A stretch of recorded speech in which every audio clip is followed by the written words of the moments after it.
नमस्कार, मेरा नाम ऋषिका मिश्रा है और स्वागत है आपका डेमोक्रेटिक न्यूज़ में। आज हम इस वक्त मौजूद हैं पटना के जंक्शन वाले इलाके में, जहां पर हमारे साथ ये तमाम लोग मौजूद हैं और इन लोगों से हम बातचीत करेंगे और जानने की कोशिश करेंगे कि जिस तरह से पहला चरण और दूसरा चरण का मतदान 28 अक्टूबर और 3 नवंबर को ख़त्म हो चुका है और आखिरी मतदान जो कि 7 नवंबर को होने वाला है, आखिरी मतदान में इन लोगों का क्या कहना है, कौन सा बिहारी किस बिहारी पे भारी पड़ने वाला है, आइए जानते हैं इन तमाम लोगों का क्या कहना है। ये बताइए कि इस बार के चुनाव में कौन सा बिहारी किस बिहारी पे भारी पड़ने वाला है, आपको क्या लगता है? सीधे सी बात एक लाइन में बोलता हूँ, नीतीश की सरकार बनेगी। नीतीश की सरकार बनेगी। क्यों? जिस तरह से चिराग पासवान नीतीश जी पे लगातार निशाना साध रहे हैं, उस पर क्या कहना है आपका? उसको कहने दीजिए, कहने से कोई थोड़ा होगा। चिराग कुछ कहने से नीतीश की ही सरकार में, चिराग पासवान भी जान रहा है, बोलने से क्या होगा। अभी उनको थोड़ा गम में है तो बोल रहे हैं कुछ, बाकी नीतीश की सरकार ही बनेगी। नीतीश से बढ़िया कोई सरकार नहीं चलाएगा। चलिए, इन्हें तो लग रहा है कि नीतीश की सरकार ही बनेगी। और तेजस्वी यादव भी बनने जा रहे हैं क्योंकि उनके पास एक नया व्यू है और मतलब 15 साल नीतीश कुमार रह के भी कोई कुछ मतलब कर किए नहीं और उनके पास कोई मुद्दा नहीं है। ये उनके भाषणों से ही सुनने में आ रहा है, कहीं पे भी जा रहे हैं कुछ बोल रहे हैं तो उनके पास कोई मुद्दा नहीं है, बस इधर उधर की बातें कर रहे हैं। 15 साल में अगर कुछ किए होते तो उनके पास होता बोलने को, लेकिन ऐसा कुछ नहीं है। लेकिन तेजस्वी यादव है, इस बार तेजस्वी यादव भी नीतीश कुमार पे भारी पड़ने वाले हैं या बाकी जितने भी प्रत्याशी खड़े हो रहे हैं? जी बिल्कुल, अब की और बहुमत में बनने जा रहे हैं ये महागठबंधन, सीधा हर जगह से यही रिपोर्ट है। और भी लोग हैं हमारे साथ, हम उनसे भी पूछेंगे और जानने की कोशिश करेंगे कि इन लोगों को क्या लगता है कि इस बार कौन सा बिहारी किस पे भारी पड़ने वाला है। आपका नाम क्या है? अमित कुमार। क्या लगता है इस बार किसकी सरकार बनेगी? नीतीश कुमार जी के। नीतीश कुमार की? एकदम। क्यों लगता है कि नीतीश कुमार? अच्छा काम किया उन्होंने। क्या काम किया उन्होंने? ये बहुत सारे हॉस्पिटल बनवाए, ये रोड बनवाए। आगे चल के देखिए हमारे तरफ एरिया में, दीघा में इतना बढ़िया अथी हो गया है मैम कि वहाँ कहा नहीं जा सकता है। इतना बढ़िया काम किया। हम बोलने में थोड़ा ये हो रहा है, लेकिन क्या कहे, बहुत बढ़िया काम। तो इस बार नीतीश कुमार भारी पड़ेंगे बाकी लोगों पे, जिस तरह से वो पिछली दफ़ा बने थे, इस बार भी वही डेफिनेटली। चलिए, इनका भी यही कहना है कि इस बार नीतीश कुमार बनेंगे। और भी बाकी लोग हैं हमारे साथ, हम उनसे भी जानेंगे। हाँ, आपको क्या लगता है कि इस बार किसकी सरकार बनेगी? कौन सा बिहारी किस पे भारी पड़ने वाला है? इस बार तेजस्वी की सरकार बनेगी। तेजस्वी की सरकार बनेगी। क्यों? आपको क्यों लगता है कि तेजस्वी की सरकार बनेगी? लास्ट पिछले 15 साल में ऐसा कुछ काम नहीं हुआ जिनके थ्रू उनके अनुसार अगर नीतीश कुमार को वोट दिया जाए। इस बार युवा सरकार को चांस दिया जाए। युवा तो और भी हैं, चिराग पासवान भी है, पुष्पम प्रिया चौधरी भी है। उनके राजनीति को आप किस तरह से देखते हैं? देखिए, बिहार में जातिवाद वोट पड़ती है। उसके बेसिस पे कौन कैसा पार्टी है, कितना एजुकेशन क्वालिफिकेशन है, इसके बेसिस पे ऐसा कुछ खास होता नहीं है। जिसका जो कास्ट वाइज जैसे राजपूत हो गया बीजेपी के थ्रू, यादव आरजेडी के थ्रू, मैक्सिमम कैंडिडेट यादव का है वो आरजेडी के थ्रू जाती है। तो बिहार में कितना भी एजुकेटेड पर्सन हो उस पर डिपेंडेंट नहीं होता है, इस पर कास्ट वाइज वोटिंग होता है। तो इसी के लिए देखिए क्या होता है। शायद हो सके तो इनका चांसेस है चिराग पासवान का कम है। चिराग पासवान को भी अगर बनाते हैं तो क्या हो गया, फिर भी वो वही 15 साल में जो एनडीए की सरकार थी वही होगी, क्योंकि वो तो पहले ही बोल चुके हैं कि वो एनडीए के साथ मिलेंगे, मतलब बीजेपी में मिलेंगे। तो उनकी सरकार बनेगी तो थोड़ी ना सरकार बदलने वाली है। अभी पुष्पम प्रिया चौधरी की राजनीति को आप किस तरह से अलग मानते हैं? अभी 8-9 मंथ में किसी पार्टी के बारे में एक ओपिनियन बनाना इतना इजी नहीं है, क्योंकि वो बहुत नई है। हाँ, मानते हैं कि उनकी सोच बहुत अच्छी है, लेकिन वो कि कुछ अनुभव होना जरूरी है। 2-3 साल में प्रोजेक्ट होगा कि क्या सोच है उनकी रियली में। अगले बार के लिए सोचा जा सकता है। अगली बार में सोचा जा सकता है, लेकिन अभी के लिए तेजस्वी यादव। पर कौन सा बिहारी किस पे भारी पड़ने वाला है? बिहारी किस पे भारी पड़ने वाला है? बिहार किस पे, मतलब तेजस्वी भारी पड़ेंगे नीतीश पे, या नीतीश पड़ेंगे, या पुष्पम प्रिया चौधरी? जितना भी ऑप्शन है, चिराग, सब पे भारी नीतीश कुमार पड़ेंगे। अच्छा, क्यों लग रहा है आपको ऐसा? लग रहा है मतलब नेता तो नेता है ना, नेता का राजनीति तो कोई नहीं जान सकता है, मगर हमारा जो मेमोरी काम कर रहा है, दिमाग काम कर रहा है, तो इससे लग रहा है। चलिए, इन्हें भी यही लग रहा है कि नीतीश कुमार की ही सरकार बनेगी। बाकी और भी कुछ लोग हैं, उनसे भी जानने की कोशिश करते हैं। आपको क्या लगता है कि इस बार कौन सा बिहारी किस पे भारी पड़ने वाला है? एनडीए की सरकार बनेगी। अच्छा ये बताइए कि पुष्पम प्रिया चौधरी की राजनीति को आप कैसा मानते हैं, अलग मानते हैं दूसरों की तुलना में? नहीं, अभी राजनीति में आई है, कुछ दिन हुआ उनका, धीरे धीरे जैसे जैसे आगे बढ़ते जाएंगे उनका आत्मनिर्भर बढ़ता जाएगा।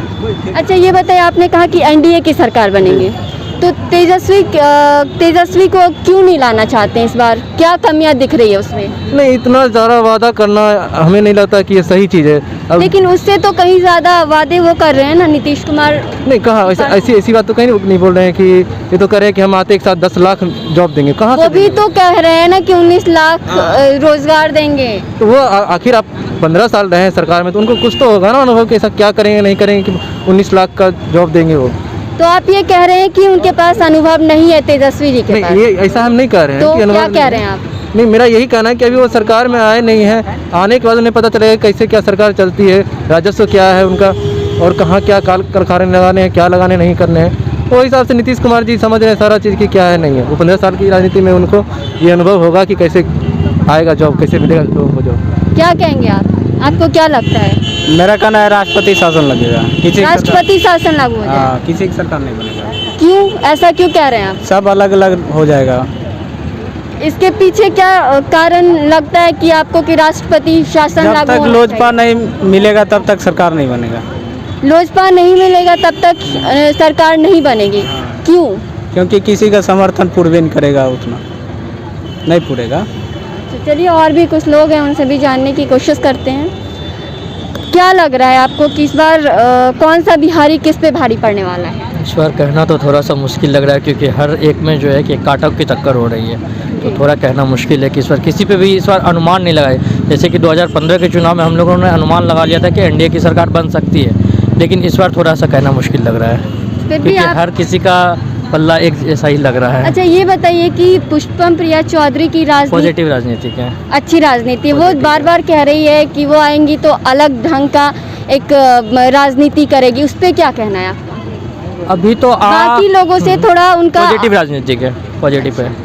अच्छा ये बताइए कि तेजस्वी जी लगातार कह रहे हैं कि वो 10 लाख नौकरियां देंगे, नीतीश के तरफ से ये कहा जा रहा है कि 19 लाख रोजगार देंगे, उस पर क्या कहते हैं? देखिए, ये तो सिर्फ कहने की बात है, जुमला तो सब सरकार आती है, सब कहती है आके, देती कितना कौन है वो तो आगे ये देखा सब जाएगा। जुमलेबाजी लगती सब है। जुमलेबाजी है। और भी लोग हैं हमारे साथ, हम उनसे भी जानने की कोशिश करेंगे। क्या लगता है आपको इस बार कौन सा बिहारी किस पे भारी पड़ेगा? कहना तो बहुत मुश्किल है, बट तेज़ रफ्तार तेजस्वी सरकार की नारा चल रही है। देखते हैं क्या इसमें समीकरण आता है। क्यों भरोसा ऐसा लग रहा है आपको, क्यों लग रहा है ऐसा कि इस बार तेजस्वी की तेज़ रफ्तार तेजस्वी की सरकार आएगी?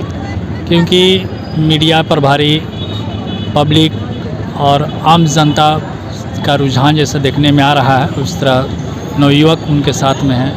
करना ना करना ये तो सब बतौला चीज़ होती है, बात की बात है वो। बात की बात है, वो देखा जाएगा कौन क्या करता है। जब गवर्नमेंट मोदी सरकार जब कुछ नहीं कर सकती है, जब कुछ नहीं किया, अच्छे दिन आएंगे। क्या अच्छे दिन आएंगे? नहीं आए अच्छे दिन, कुछ अच्छे दिन नहीं आए। लेकिन वो तो कहते हैं कि अच्छे दिन आ गए। बता रहा हूँ, कहने आप भी कह सकते हैं कि अच्छे दिन आ गए हैं। आप थोड़ा सा सोच कर देखिए इस पर। ठीक है, अच्छे दिन आ गए, मैं मानता हूँ अच्छे दिन कुछ किए हैं, ऐसे बात नहीं कि टोटल निगेटिव है। कश्मीर को मुद्दा को लेकर किए हैं, राम जन्मभूमि किए हैं, फिर बहुत सी उपलब्धियाँ किए हैं, लेकिन कहीं कुछ और भी निगेटिव चीज़ की है। जैसे आपका कोल सेक्टर हो गया, माइन सेक्टर को इंडस्ट्रीज़ है वो FDI कर रहे हैं। फिर आपका SBI का हो गया, जितने भी गवर्नमेंट सेक्टर है, प्राइवेटाइजेशन कर रहे हैं। जितनी भी गवर्नमेंट है सबको 35 टू आपका 55, यानी आपका you have to get the 35 age, you have to retire it. हाँ, तो अगर मान लीजिए कि हम 35 साल में हम उम्र हुआ मेरा सर्टिफिकेट के अनुसार से, तो मेरा बाल बच्चा का अगर शादी करना हो गया तब तो उसमें हमें रिटायर कर गए। मैं किया क्या, बाबा जी का ठुल्लू क्या किया? 55 अगर एज भी होता है, दो प्रावधान लाया रहे हैं उन्होंने। 55 एज अगर हो रहा है तो ऊपर भी रिटायरमेंट है, ठीक है। तो 55 एज में आप रिटायर जब कर रहे हो किसी भी भारत देश के नागरिक को, अगर मान लीजिए कि वो रिटायर कर जाता है तो उसकी देख रेख कौन करेगी? इनका कहना है कि इस बार की जो सरकार बनेगी तेज़ रफ्तार तेजस्वी की सरकार आएगी। और भी कुछ लोग हैं, हम उनसे भी जानने की कोशिश करेंगे। क्या कहते हैं इस बार कौन सा बिहारी किस पे भारी पड़ेगा, किसका पलड़ा ज़्यादा आएगा? ये तो है कि मतलब कि हर बार इलेक्शन आते हैं, हर बार चेंजेस होते रहते हैं। जैसे कि पिछले बार, इसके पहले लालू, नीतीश, जो इससे तो समस्या का समाधान हुआ नहीं। तो मेरा कहना ये है कि जैसे कि एक गाड़ी है तो गाड़ी का ड्राइवर चेंज होता है, गाड़ी तो उसे चल रहा है जो हमारा पार्लियामेंट्री सिस्टम से चल रहा है। जो पार्लियामेंट्री सिस्टम है, जो अभी देखा जाए जो हमारे देश में लागू है, जो डेमोक्रेटिक पार्लियामेंट्री सिस्टम, तो जितना भी विदेशों में, अधिकतर विदेशों में देखा गया फेलुअर माना गया है। तो जो हमारा देश में जो डेमोक्रेटिक सिस्टम है, वो फेलुअर ही माना जाएगा, क्योंकि इसमें ना किसी बेरोजगारी ही बढ़ ही रहा है। सब तरह से देखा जाए तो हमारा विकास नहीं हो पा रहा है। लेकिन नीतीश जी तो लगातार कह रहे हैं कि उन्होंने विकास किया है। विकास किया है तो विकास हुआ, थोड़ा बहुत तो विकास हुआ। थोड़ा बहुत विकास हुआ हाँ। है। अच्छा, ये बताइए कि आप पुष्पम प्रिया चौधरी की राजनीति को अलग मानते हैं दूसरों की राजनीति के हिसाब से? अरे यहाँ तो कह रहे हैं जितना भी राजनीतिक पार्टियाँ सब एक ही हैं, मतलब कि जितना भी हैं सब एक ही हैं। हम उसको टिप्पणी नहीं करना चाहते। वो पढ़ी लिखी है, पढ़ी लिखी हो चाहे जो भी हो, लेकिन जो हमारा पार्लियामेंट्री सिस्टम है, डेमोक्रेटिक सिस्टम है, वहाँ जाने के बाद सब सेम ही हो जाता है, पढ़ा लिखा जाए चाहे वो अनपढ़ जाए। चलिए और भी लोग हैं, उनसे भी जानने की कोशिश करते हैं। क्या लगता है इस बार कौन सा बिहारी किस पे भारी पड़ने वाला है? सबसे पहले मैं आप लोग को धन्यवाद देना चाहता हूँ। चुनाव बाद भी आप लोग सर्वे कर रहे हैं, इसके लिए मैं आप लोग बहुत बहुत धन्यवाद। जानते हैं एक बिहारी सब पे भारी। वही तो, यहाँ पे तो और भी लोग हैं ना। तो तेजस्वी यादव खास ठेठ बिहारी, वो बोला क्या कि मैं ठेठ बिहारी हूँ, बोला ना, तो भाजपा भारी है। अच्छा, एक हेलीकॉप्टर इस बार तेजस्वी भारी पड़ने वाला है बाकी बिहारियों पे। हाँ, बाकी बिहारी पे। अच्छा, ये बताइए कि आप पुष्पम प्रिया चौधरी हाँ। काफ़ी एजुकेटेड है, लंदन से पढ़ी लिखी है, उनकी राजनीति को आप किस तरह से देखते हैं? बात ऐसा है कि एक तो भोजपुरी में कहावत है कि भादों में बेंग दिखाई देला। बात भोजपुरी में है कहावत ना। अब वो चुनाव के बाद टपक गई, एजुकेटेड हो या अनएजुकेटेड हो, उससे क्या मतलब है? ये लोकतंत्र है, ठीक ना। यदि आपको मालूम होगा बुट्टा सिंह 7th पास थे, राष्ट्रपति थे, तो क्या कहा जाता सो नहीं चला लिए। तो वो एजुकेटेड अलग बात है। चुनाव के समय आई और समझते कि हम मुख्यमंत्री बन जाए, इट इज़ नॉट पॉसिबल। उसका इस बार नहीं चलने वाला? नहीं चलने वाला, बिल्कुल नहीं चलता, आप खुद से नहीं चलने वाला उसका। चलिए और भी अंकल हैं, उनसे भी पूछते हैं। आपको क्या लगता है कि इस बार कौन सा बिहारी किस पे भारी पड़ने वाला है? देखिए, हमारे देखने से तो लग रहा है कि एक बार फिर नीतीश कुमार को आना चाहिए, क्योंकि बहुत उनका काम अधूरा रह गया है। अगर आ जाएंगे तो उनका काम जो है पूरा हो जाएगा। एक बार 5 साल उनको मिलना चाहिए, और 5 साल उनको मिलना चाहिए। अच्छा, ये बताइए कि जिस तरह से चिराग पासवान लगातार नीतीश कुमार पे निशाना साध रहे हैं, उसको आप किस तरह से देखते हैं? देखिए, उन लोग का अपना पॉलिटिकल है ना। इसमें हम कुछ नहीं कहेंगे चिराग पासवान के बारे में।